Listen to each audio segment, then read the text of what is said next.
Halo teman-teman, selamat datang di channel Mojopahit Vlog. Berbicara tentang Majapahit memang tidak lepas dari segala bentuk atributnya. Di antaranya adalah bentuk istana dan juga pemukiman raja. Di mana data tersebut juga kita dapat dari sumber eksternal, yakni berasal dari catatan Mahuan. Dia merupakan penerjemah dari Laksamana Cheng-ho yang ketika itu mengadakan perjalanan ke Nusantara selama beberapa saat. Mahuan mencatat segalanya dalam bukunya yang diberi judul Yeng Ya Singlan yang terbit pada tahun 1416 Masehi. Yeng Ya Singlan sendiri merupakan satu dari dua sumber penting Tiongkok yang banyak bercerita tentang keadaan Majapahit ketika itu.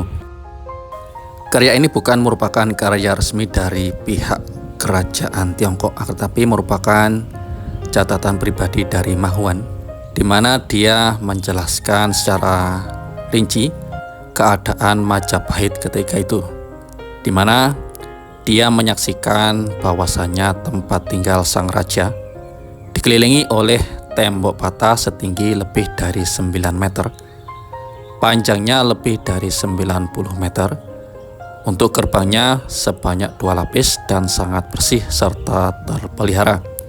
Rumah-rumah di dalamnya terletak 9-10 meter berada di atas permukaan tanah. Itu adalah bentuk dari istana dan juga kediaman dari para bangsawan serta juga penggawa istana Majapahit. Lalu bagaimanakah bentuk dari rumah serta kediaman masyarakat pada umumnya, yakni masyarakat biasa yang berada di daerah Majapahit? Penelitian tentang keadaan rumah masyarakat Majapahit itu sendiri pernah dibuat oleh seorang peneliti dari Universitas Indonesia UI, yakni yang bernama Usriful Usman. Beliau menyusun tesis dan mengkaji lebih dalam tentang bangunan hunian pada masa Majapahit ketika itu.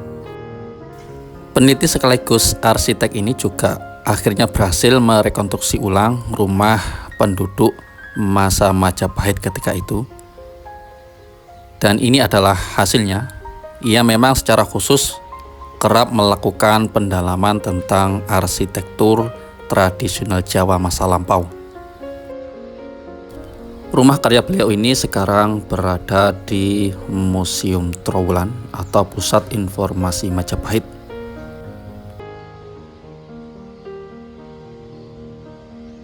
Inilah gambaran sederhananya teman-teman, rumah kebanyakan dari masyarakat Majapahit.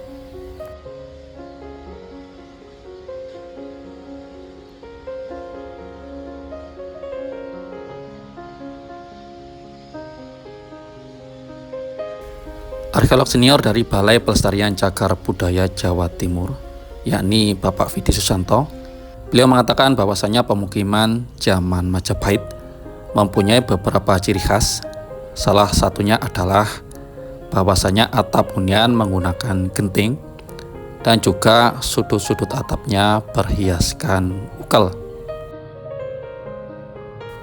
Oleh karena itu banyak sekali temuan pecahan genteng dan juga ukel di situs-situs pemukiman peninggalan yang diduga sebagai peninggalan Majapahit, seperti di situs Watesumpak, pemukiman Segaran dan juga Ngrogol, serta situs-situs lainnya. Hunian masyarakat Majapahit juga menurut beliau dibedakan antara untuk rakyat biasa dengan kaum bangsawan atau Brahmana, di mana hunian rakyat biasa berupa rumah tunggal yang berjajar tanpa pagar sehingga membentuk suatu kampung. Adapun untuk puri, yakni untuk orang-orang yang berkasta tinggi, dia punya pembagian ruang, tempat sakral, semi sakral, dan juga profan. Ini bentuk pintu dari replika rumah Majapahit, terdiri dari 2 pintu.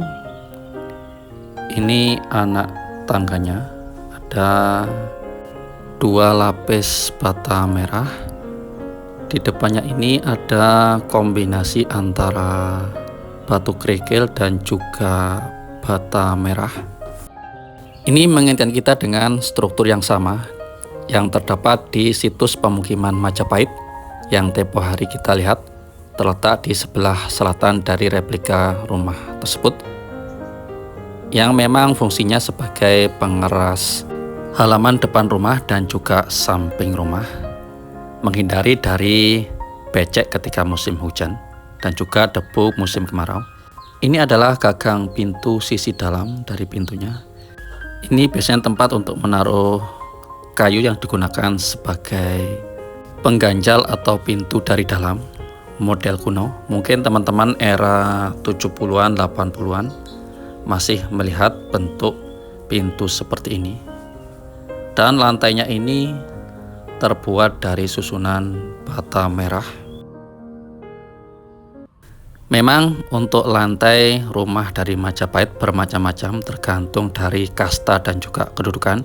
Ada yang berasal dari bata merah seperti ini, ada juga yang berbentuk persegi mirip tegel kuno, ada juga yang berbentuk segi 6, mungkin sekarang mirip paving. Semuanya memang tergantung dari siapa yang menempati. Ini nampaknya dipan untuk tempat tidur, nampak terbuat dari kombinasi kayu dan juga atasnya terbuat dari bambu. Tidak menggunakan paku sama sekali. Sedangkan ini adalah sisi bagian atasnya. Memang mayoritas terbuat dari susunan kayu, menggunakan teknik kuncian, tidak menggunakan paku sama sekali. Sangat khas dengan bentuk bangunan kuno pada masa lalu.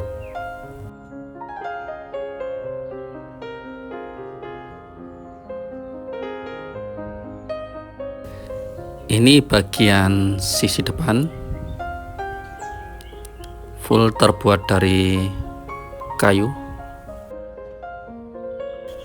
Seperti inilah bentuk kunciannya ketika itu. Jadi bangunannya cukup kokoh.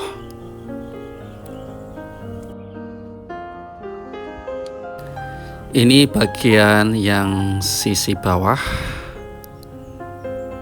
Teknik kuncian ini juga sama dengan bentuk dipan yang sisi depan sana.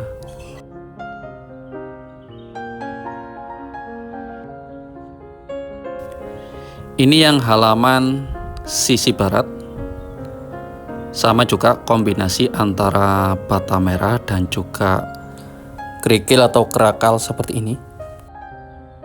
Memang cukup bagus untuk menyerap air hujan supaya tidak becek dan juga debu di musim kemarau.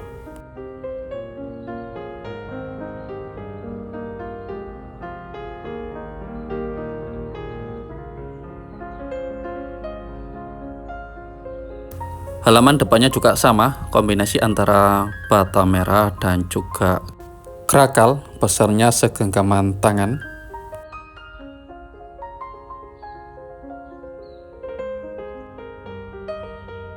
Ini adalah bagian bawah dari rumah Majapahit, tampak menggunakan bata merah dan juga untuk menyatukan keduanya digunakan spesi menggunakan tanah liat. Kalau biasanya tebalnya setengah senti sampai 1 cm. Kalau ini kelihatan lebih tebal lagi. Ini mungkin 1 sampai 1,5 cm. Ini adalah bagian lantainya tadi menggunakan bata merah pas di atas susunan tadi. Karena memang pondasi bata merah digunakan untuk menjaga susunan rumah yang terbuat dari kayu agar ketika turun musim penghujan tidak mudah lapuk. Ini merupakan teknologi masa lalu yang diterapkan pada pemukiman era masyarakat Majapahit pada umumnya. Ini adalah atap dari rumah Majapahit. Kalau di sini ini tersusun dari gabungan antara kayu tipis dan di tengahnya ada serbuk kayu. Mungkin dimasukkan supaya lebih ringan. Padahal zaman dulu menggunakan gentengnya terbuat dari tanah liat yang dibakar.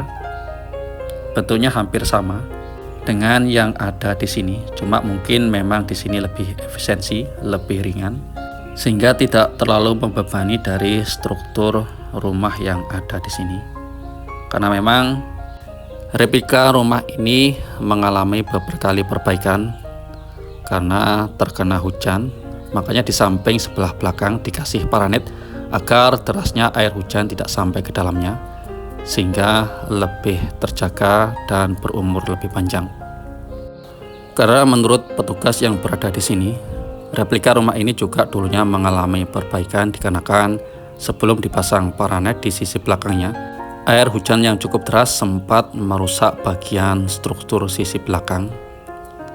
Oleh karena itu, beberapa bagian juga sempat mengalami pelapukan.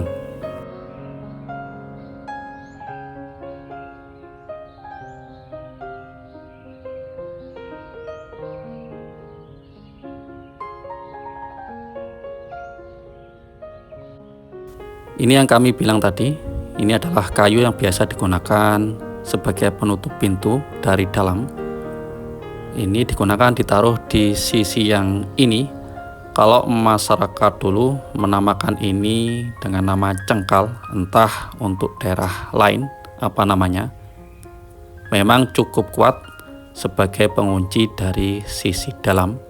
Cukup sederhana tapi sangat bermanfaat, sehingga daun pintu tidak mudah didobrak dari sisi luar. Ini adalah halaman samping sisi timur. Ini kalau kita lihat susunan batanya digunakan sebagai alat memasak zaman dulu. Sampingnya ini ada gentong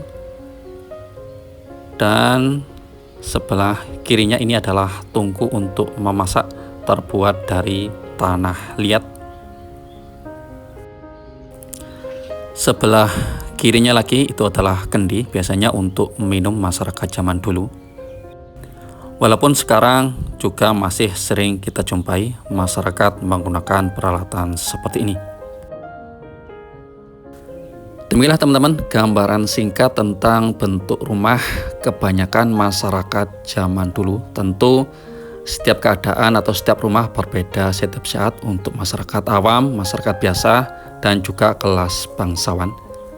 Dan semoga saja informasi ini bisa berguna untuk kita semua dalam terus melestarikan kebudayaan Nusantara ini. Rahayu.